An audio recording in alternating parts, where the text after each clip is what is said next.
it's been a whole year since the last update on my Subaru, and I'd like to say that that's just caused to me not having enough money for getting parts and what I need.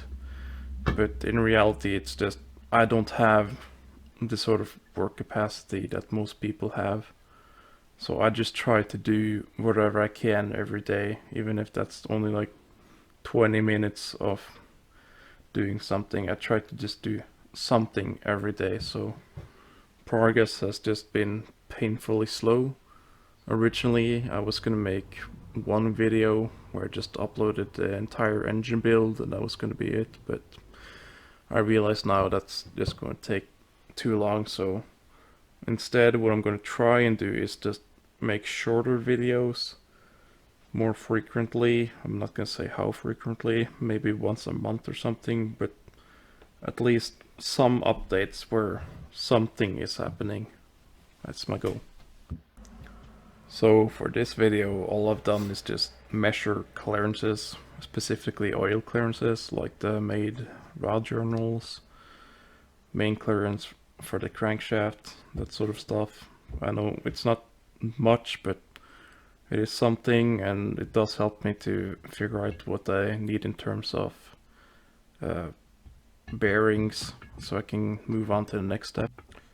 I had some issue getting the case halves together. I think one of them is binding on the dowel pins, so I had to give it a few whacks with the mallet, which it just pains me to do. It's not ideal. But I did get it together in the end without having to turn the crank.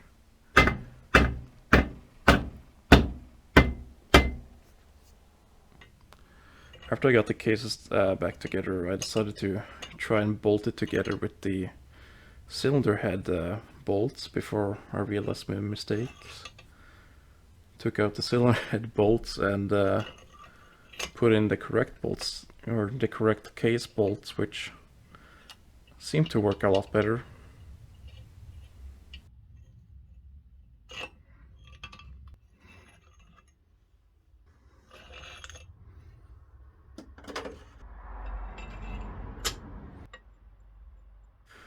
I guess now is a good time to talk about what my plan for this build is. After all, this is my first engine build, or first engine build in terms of car engines at least. Uh, as you can see, it's an open deck block, and I know a lot of people think, well, open deck, that's rubbish blocks, never gonna last, yada yada yada, but I think they're actually a lot stronger than most people give them credit for, but they're not super strong. So my plan is to just make a daily driver out of this. I think the engine will be able to hold up to 350 horsepower, or the open deck block will be able to hold that much at least. It should. But I'm not even planning on putting that much power into the car, maybe 300 tops, if even. My Subaru is a 98 model, which means it's got an ECU that you cannot tune, because that was something that only the 99 and newer models could. So to go along with the new pistons, I bored up or had the machine shop bore out the cylinders to be within the spec. I'm gonna use some ARP head studs. Not that I think it needs them, but it's just sort of like a ease of mind thing. And of course, since I'm replacing the head gasket, I'm not gonna use a paper gasket again, or like the original ones that are paper gasket, because what happened to the original one is that it sat for so long that the gasket material, just sort of rotted, and the gasket started to leak, or the coolant started to like leak through the gasket material itself. So I'll be using a MLS, or multi-layer steel gasket, next time.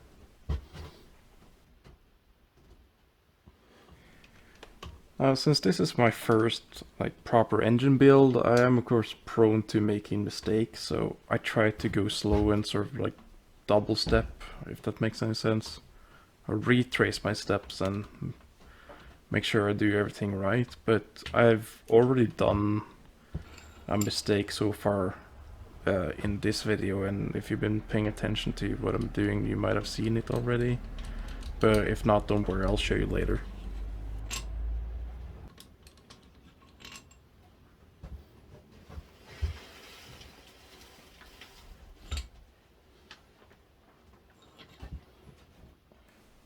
I prefer to use hand tools for just about anything, even when it's inconvenient, but mainly just because I don't like the risk of stripping or cross-threading bolts, but it is nice to have some power tools.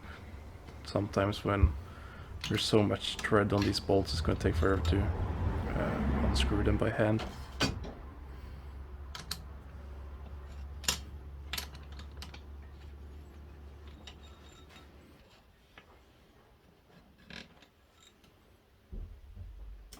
So here comes the part where I have to split the case halves with the binding dowel pin without turning the crank, because that's going to mess up the plastigauge result.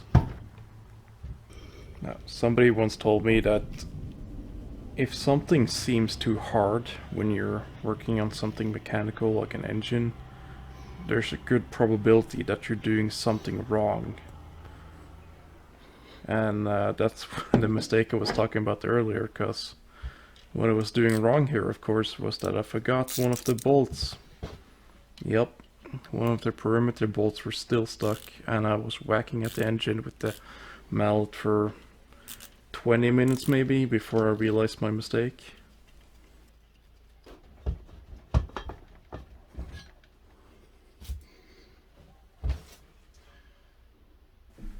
I know plastigauge isn't the most accurate measurement, but I'm using it to sort of cross-reference my own measurement.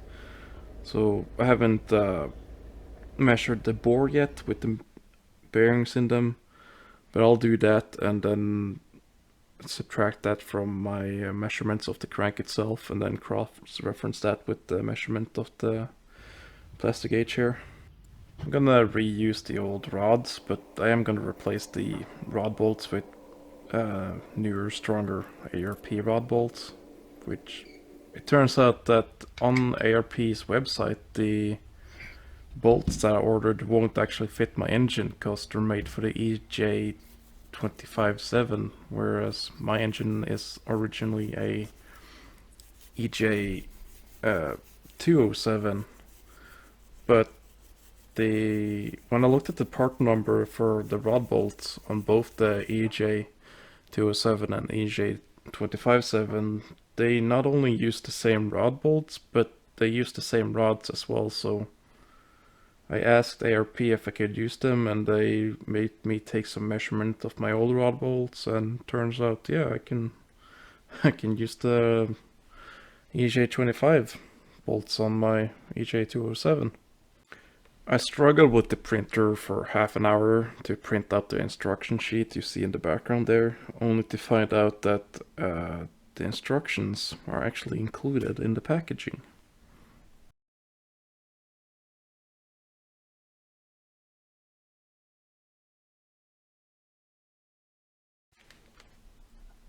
I then cleaned down all the bolts for all the old residue they used for storage residue or manufacturing residue, the oil they keep them in to keep them from corroding. And then of course I greased them with the included grease and or lubricant, whatever you want to call it, and then promptly forgot to actually record me torquing them down and using my dial bore gauge to measure the rod bearings. Anyways, whilst I was cleaning them down, I'm using like a polishing cloth that's made out of paper. I'm not sure what it's made out of really, but it leaves a lot of lint behind, and I've been trying to find something to clean engine parts with that doesn't leave a lot of lint behind. Like, a rag or something. Not sure. So if you got any tips about what I can use, then I'd appreciate if you leave it in the comments.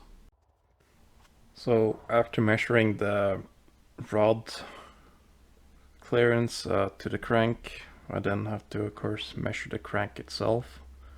Now the crank I'm using, it's not the original, which I was intending to using the original because it seemed to be in good condition.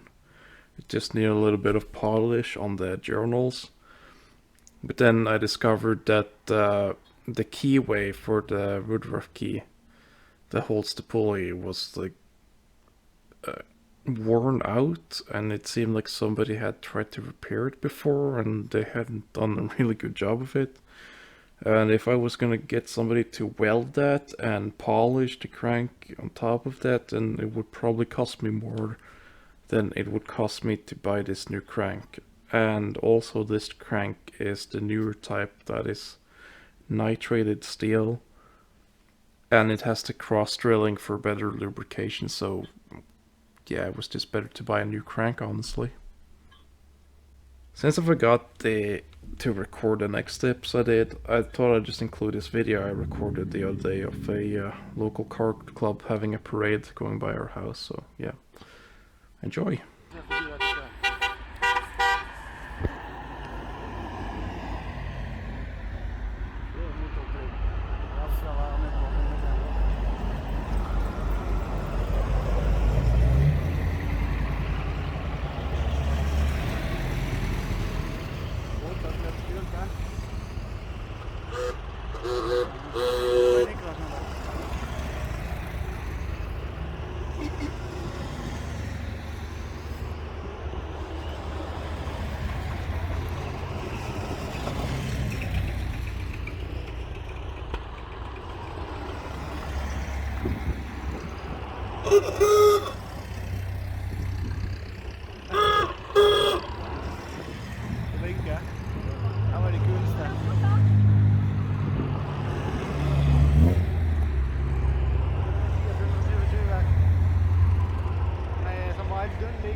well, no,